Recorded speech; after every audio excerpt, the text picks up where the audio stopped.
Coming up on DITV, a huge UI donor gets his name removed from campus after sexual assault allegations.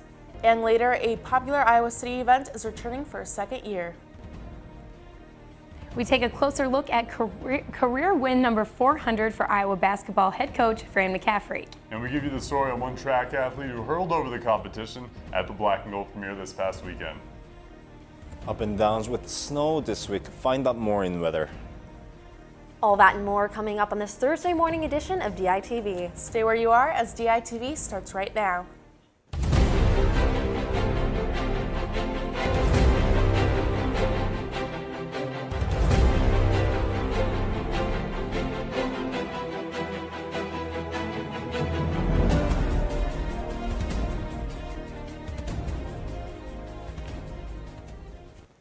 Good morning, thank you for tuning in. I'm Sydney Zatz. And I'm Kaylin Cluck. We begin with a developing story on UI's campus businessman and UI donor Stephen Wynn, as he is getting his name removed from the UI's Institute of Vision Research. This comes after several women have come forward accusing Wynn of harassing or assaulting them. University President Bruce Harold has said in a written statement, quote, "The University of Iowa is committed to ending sexual violence and sexual misconduct and ensuring survivors know they are believed, supported, and assisted," end quote. Back in 2013, Wynn made a donation of $25 million to the university. That money is being used to support blindness research. Today is the beginning of Black History Month in the U.S., and there are many events happening on campus. We have DITV News' Christopher Cervantes in the studio to tell us more. Chris? Thanks, guys. Yes, today is the first day of February, meaning that it is also the first day of Black History Month. Interesting fact, Black History Month is celebrated in February because it coincides with both the birthdays of Frederick Douglass and Abraham Lincoln. All trivia aside, the University of Iowa has a wide range of events to fill up the month. Today kicks off the month with a lecture from Dr. J. Loren Matori titled "The Fetish Revisited, Marx, Freud, and the Gods Black People Make." The lecture highlights the fact that European social theories revised the existing ideologies and shaped them for future generations to come. Additionally, Dr. Matori will be speaking the following day in a second lecture titled "Spirited Things, African Gods in the Western Museum." For more info on that and other Black History Month events, visit the University of Iowa's Center for Student Involvement and Leadership webpage. Sydney, Kaylin, back to you guys at the desk. Thanks, Chris. Lynn County has announced that it'll pay $285,000 to settle a wrongful arrest. Joseph McBride had filed a lawsuit last month claiming he had been falsely accused and arrested of a crime. This crime came in 2017 when an assault and battery took place in Cedar Rapids, and McBride fit the description, but McBride had moved to Phoenix in 2015. An arrest warrant for the crime had been made containing false information. He claims Cedar Rapids police viewed him as a suspect despite evidence he was in Phoenix during the crime. McBride had been jailed for 2 months before being released. A recent UI departure is creating cause for concern. UI Associate Provost Lon Mueller is leaving the university for college in Florida. He joins former UI Provost Barry Butler and Assistant VP of Students Lynn Reddington to pursue other opportunities. President Harold is warning the Board of Regents that continued cutting of resources will increase staff departures.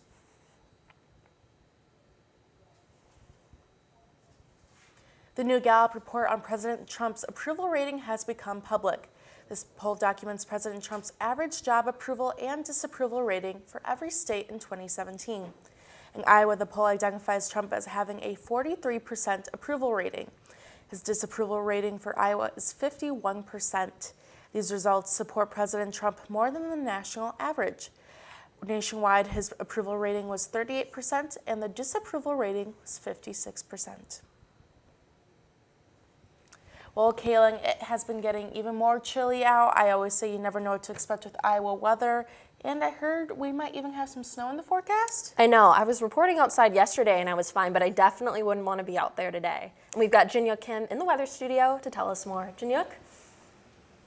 That's right, guys. It is really, really cold outside. You will probably feel extreme coldness until noon at night as temps will reach around 18 degrees and later 10 degrees. Now let's take a look at our extended forecast. This week we'll see roller coaster of temps going up and down again and again. We'll feel slightly warmer temps with sunny skies on Friday with temps reaching around 20s. We will possibly see snow on Saturday, and temps will range from 17 to mid-30s. And on Sunday, pretty extreme fall temps will freeze us, reaching 7 to low 20s. On Monday, slightly up again with snow showers, with temps being around 10 to mid-20s. We'll experience temps going down again on Tuesday.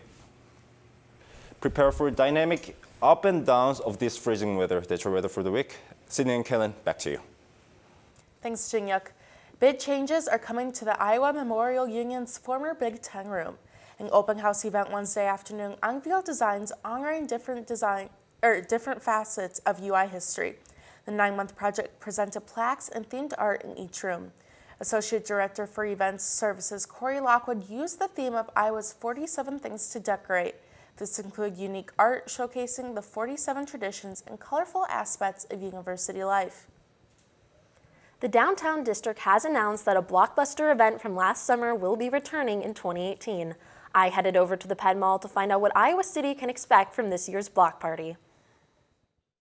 The cold winter weather has left the downtown area feeling a little empty lately, but fast forward to this summer and that's set to change, as it's been announced that the downtown block party will be returning for a second year. The Iowa City Downtown District had its first block party in June last year. They expected 15,000 people to come, and instead it brought in 30,000. The event was initially controversial. By purchasing a cup for $10, community members could have open alcohol containers on the Penn Mall.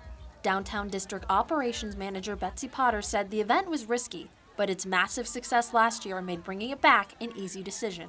It's a big communication point. I think a lot of it has to do with PR and really just telling people, you know, this is what this event is. Please behave appropriately, have so much fun, bring your families down, things like that. Block Party also functions as a family event and will still feature games and activities for kids. Potter said it's unsure whether the sand volleyball court will be back this year, but live music will be provided through the Englert Theater.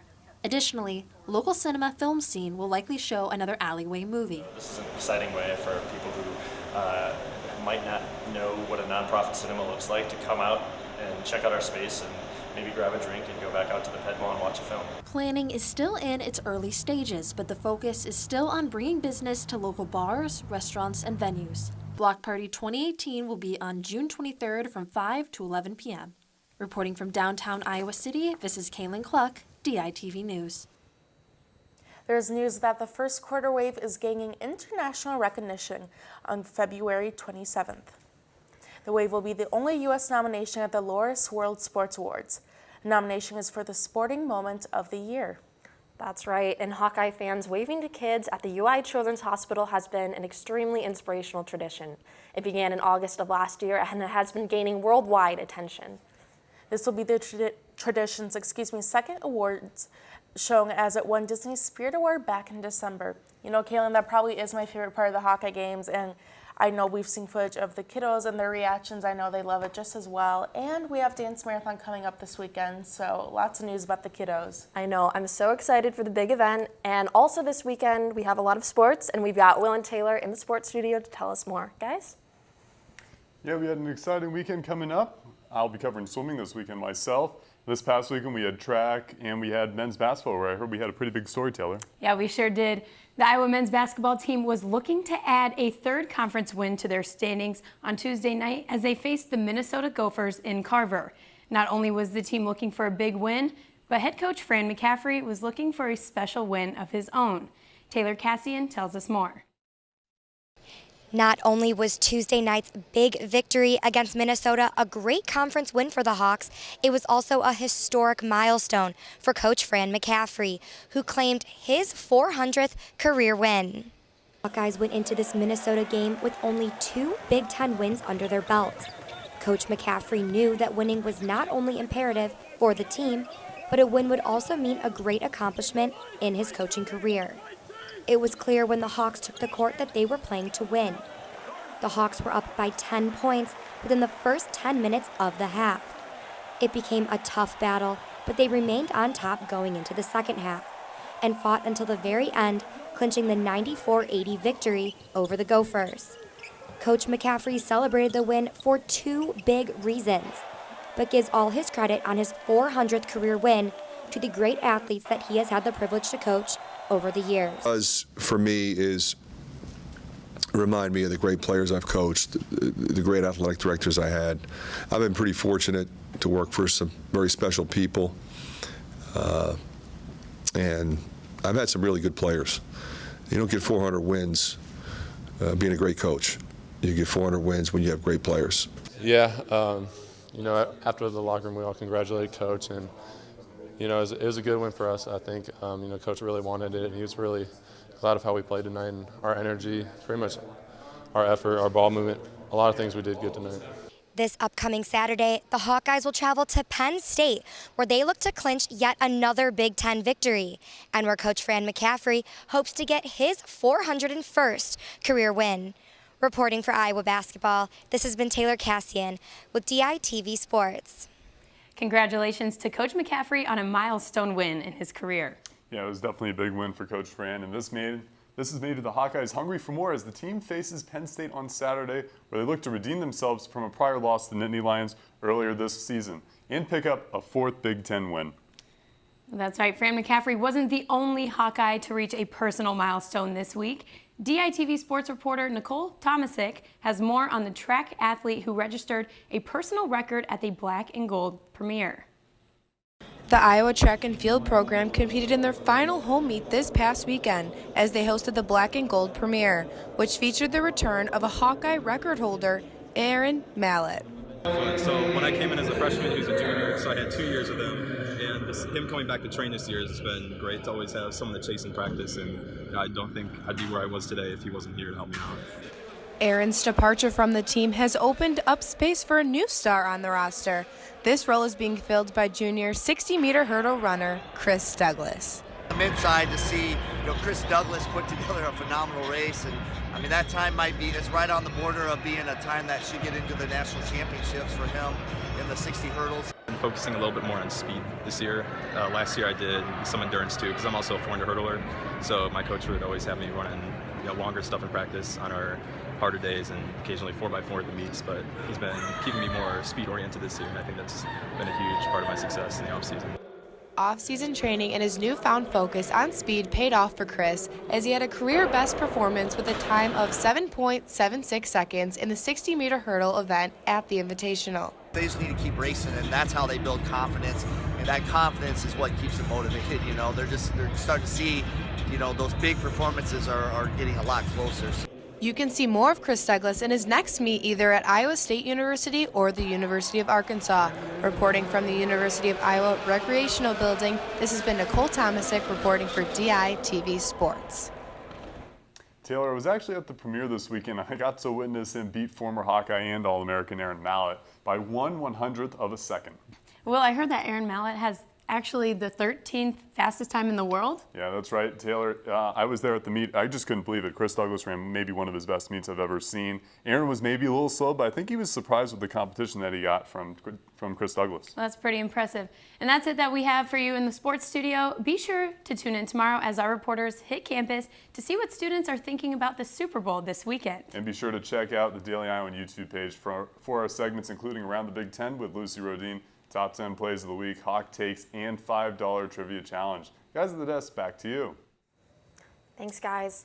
Iowa City's last video store will be closing its doors later this month. Family Video on Highway 1 posted a sign on stores saying February 11th will be their last day. And this will continue the growing trend of video stores closing nationwide. And be sure to check out Tom Brokaw's archives open on campus now. These are the archives of Tom Brokaw's journalism career spanning over 50 years. That's all we have for you on this Thursday morning edition of DITV.